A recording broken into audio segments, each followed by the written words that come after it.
A new report suggests our country's gender pay gap is the widest at the top of the corporate ladder. The Canadian Centre for Policy Alternatives calculates that Canadian men in senior executive positions earn about $950,000 more than their female counterparts.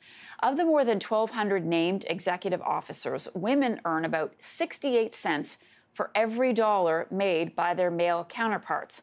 The report also reveals Canada's top executives earned an average of about $10 million in 2017.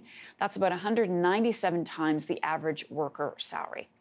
David MacDonald is a senior economist with the Canadian Centre for Policy Alternatives. He joins me this morning from Ottawa. Happy New Year, David. Let's begin with the pay gap. This, to everybody listening, this is atrocious. It is atrocious. In the general workforce, for women working full-time, the pay gap is only 82 cents on the dollar. And at the very top of corporate Canada, it's 68 cents on the dollar, so much worse. And what's surprising is that while it's 2015 in the federal cabinet, where you've got half of the federal cabinet being women, in the corporate world, about 10% of executives are women.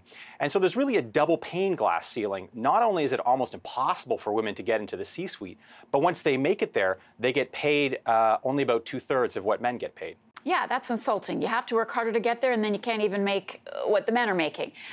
Why is it so hard for women to get to the top? Well, I think that it starts really early. Interestingly, women have been graduating at the same rates as men in the key programs that get you into the C-suite, which is a law degree, an MBA, or a Bachelor of Commerce. So they're graduating with the same qualifications. But their first step into the corporate world, you can see already that the pipeline is closing for ambitious women that want to get to the top. So they don't get the same level of pay. They don't get hired into the higher level positions, particularly at the start. It's harder for them to get promotions. And interestingly, it's harder generally for women in the workforce to negotiate for higher pay. And so when you get up to the C-suite, you see the results of this narrowing of a talent pipeline all the way through corporate Canada. And so you end up with a real problem at the top of corporate Canada, which is that it continues to be a boys' club. It continues to be an extravagantly paid boys' club. And the reason why it's so extravagantly paid is largely around this issue of bonus pay. So CEOs and executives don't really get paid in salaries. It's a portion of their pay. But 90% of their pay comes from this bonus pay that's related to the stock price. That's what's driving the gender pay gap. So that's what's driving the 68 cents on the dollar. But it's also driving the inequality gap, which is, say, CEOs make more year after year. And by 11:33 this morning, in an hour or two, they will have made the average worker's entire annual pay for 2019. And that's such a great talking point. And it seems to upset a lot of people. Why do you think it does ruffle so many people's feathers?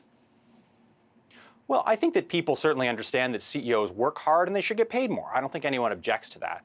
The issue for me and for a lot of other people is that the gap between what CEOs make and what average workers make has grown dramatically since the 60s and 70s. It was about 20 times in the 60s and 70s. It grew to 100 times in the 1990s, and now we're close to 200 times the average worker pay.